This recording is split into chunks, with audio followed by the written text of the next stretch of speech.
Você voltou? Então fica aí, o canal é bom. Você já ouviu aquela música que diz assim: Jesus crucificado e o inferno em festa se alegrou. Mentira! O inferno não se alegrou nada. Eu vou explicar isso um pouco mais para frente, porque eu quero compartilhar com você uma passagem de Colossenses capítulo 2.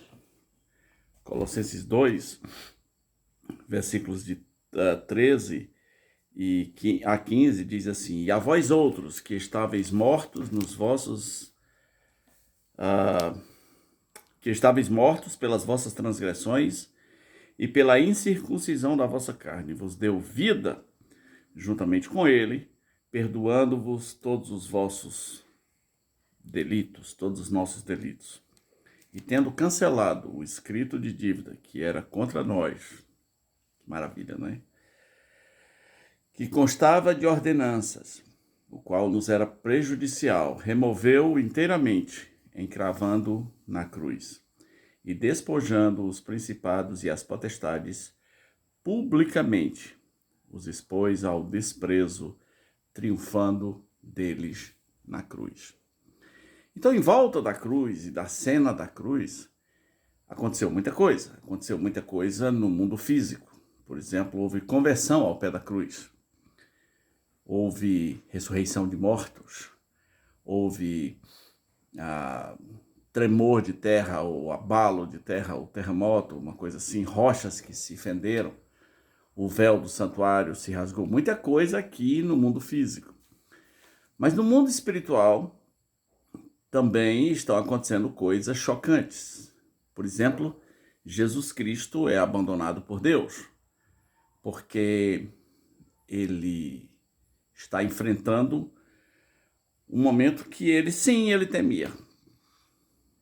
Por que ele temia? Porque imagina que você veio ao mundo sabendo que um dia você vai mergulhar numa fossa. Um dia. No seu 33º ano de vida, com data marcada, na festa da Páscoa, você vai dar um mergulho numa fossa. E a cada dia que você viver, você sente que esse dia está se aproximando. Quando faltarem 10 anos, você começa a ficar tenso. 8 anos, 7 anos. Quando faltar um ano, quando faltar 10 meses, quando faltar 10 dias, quando faltar uma semana. Então, naquela semana, ele fez...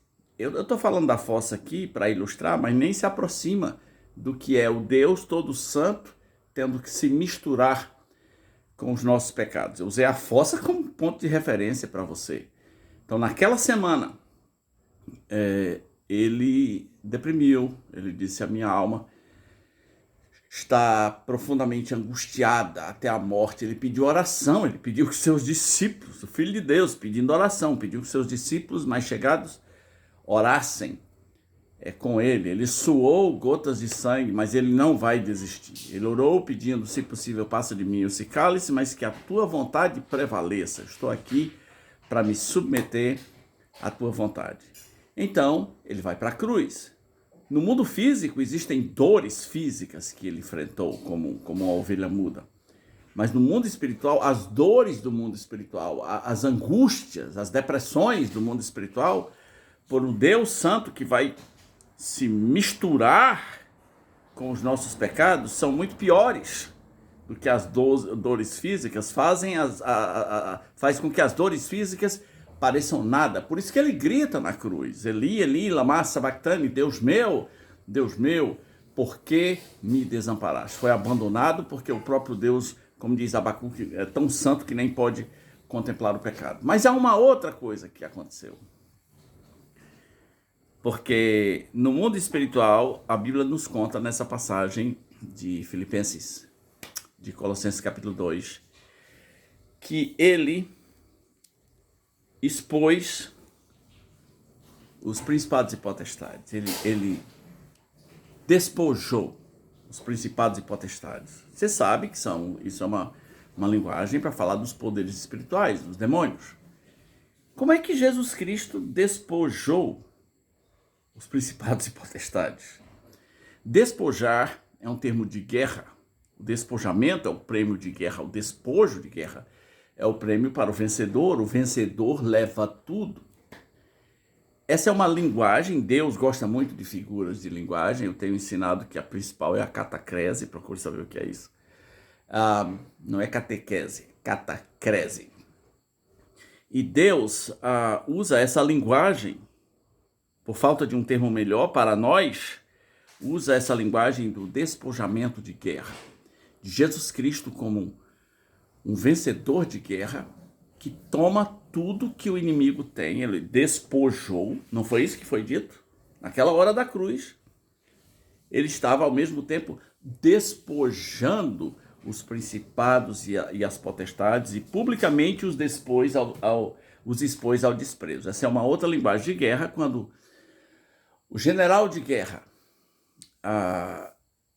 voltava vitorioso para a cidade. E nessas batalhas de guerra, nessas desfiles de vitória, tinha uma procissão. Na frente vinha o general. Ele é o herói de guerra. Ele é o grande vencedor. Atrás vinham os oficiais importantes, mas lá para trás, lá no fim, Paulo até usou essa linguagem, né? O último lugar da procissão. Lá no fim, nesse contexto aqui, vinham os prisioneiros de guerra. Às vezes eram reis, às vezes eram de famílias nobres, às vezes eram apenas soldados prisioneiros de guerra, vinham amarrados. E muitas vezes vinham despidos. No Velho Testamento, judeus foram feitos prisioneiros de guerra e o pessoal rasgou as roupas, deixando as nádegas de fora. Então olha só o que a Bíblia está dizendo. Está dizendo que Jesus deixou Satanás com a bunda de fora. Expôs ao desprezo, assim, a vergonha pública. Olha a bunda dele. As pessoas jogavam coisas neles. Nos dias de hoje, talvez as pessoas jogariam ovo.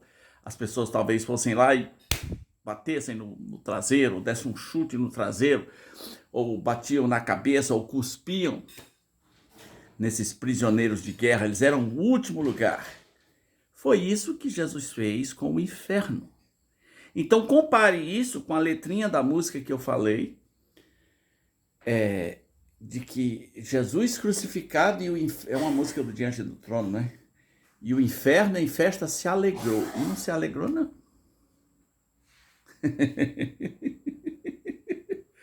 Naquele dia o inferno tremeu. Naquele dia o inferno deprimiu. Não tem negócio de alegria.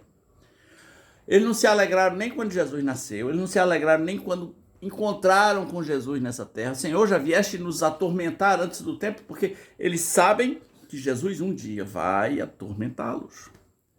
No mundo espiritual, a Bíblia nos diz que ele foi ao inferno e pregou aos espíritos em prisão. A melhor ilustração que eu tenho para Jesus indo ao inferno é daqueles filmes de cowboy, daqueles filmes de western, onde o protagonista entra no bar dos inimigos. E aqueles bares sempre tem duas portinholazinhas, né? Que o cara entra, elas se abrem assim. E quando ele entra, geralmente com 2 revólveres e um chapelão, todos os inimigos olham, há um pânico, há um terror. Agora imagina Jesus Cristo entrando no inferno e pregando, dizendo, lembra de tudo que os profetas disseram, hoje se cumpriu. E vocês vão ser julgados um dia pelas suas maldades. Não houve negócio de festinha no inferno, alegria no inferno. Ok, então agora você já sabe que no momento que Jesus estava morrendo na cruz, o inferno estava em pânico. Como se fossem prisioneiros de guerra, ligados um ao outro por uma amarração de corda. E eles ficam pensando, o que vai acontecer conosco? O que será de nós? E agora? O que o prisioneiro de guerra pensa, gente? É sempre assim. O que será de nós? Bom, sabemos disso. Jesus é maior, Jesus é o vencedor, Jesus despojou os inimigos, mas qual o benefício disso para nós? A Bíblia diz que ele cancelou o escrito de dívida que era contra nós, essa outra coisa que aconteceu nos bastidores espirituais. Ele cancelou o escrito de dívida que era contra nós e encravou na cruz. Ele pegou a tua nota promissória, a tua dívida, e encravou na cruz. A dívida da lei, A dívida que, se você se mexer, já está errado. Se você respirar, já está errado. A dívida da lei que existe para o pleno conhecimento do pecado, para avultar o pecado, transformar num vulto, colocar num telescópio ou num microscópio e fazer ela gigante para dizer assim, você é culpado, você é errado. Jesus pegou esse escrito de dívida e encravou na cruz. Jesus riscou a cédula. O escrito de dívida é a cédula de dívida, removeu inteiramente, encravando na cruz, e aí despojou os principados e potestades e triunfou deles na cruz. Na cruz você está vendo uma coisa, você está vendo Jesus morto, o Jesus sangrando em praça pública, isso é o mundo físico. Mas no mundo espiritual, a Bíblia diz, Jesus triunfou deles na cruz. Quando ele joga a sua alma na morte, ele triunfou dos demônios. Você acha que devia ter medo de perder a sua salvação? São perguntas. Você acha que vale a pena servir a esse Jesus que derramou a sua alma na morte, que mergulhou na fossa do mal, na fossa dos infernos, que se misturou com os nossos pecados, foi lá no território do inimigo para mostrar a sua vitória, triunfou deles na cruz, humilhou por causa de você. Por causa de você. Você andava longe, a Bíblia diz, nós estávamos longe, estávamos mortos. E aí ele nos deu vida, perdoando todos os nossos delitos e pecados. Eu sei que todo mundo tem uma musiquinha errada ou outra, inclusive a enologia tradicional. Não estou aqui para ficar sendo juiz de todo mundo, mas estou aqui para falar também que a cruz tem mais boas notícias do que aquelas que nós aprendemos na base. Muito mais do que imaginamos. Alegre-se pela cruz, é o nosso triunfo. E é por isso que a Bíblia diz, longe de mim esteja gloriar-me em qualquer outra coisa a não ser na cruz de Cristo. É na cruz de Cristo que Paulo usa uma outra linguagem de guerra em Efésios 4, e diz que ele levou o cativo o cativeiro. É o grande general que vence quem estava oprimido, que vai oprimir quem estava oprimido. E agora ele nos deu dons para que nós os sirvamos. Que Deus te abençoe.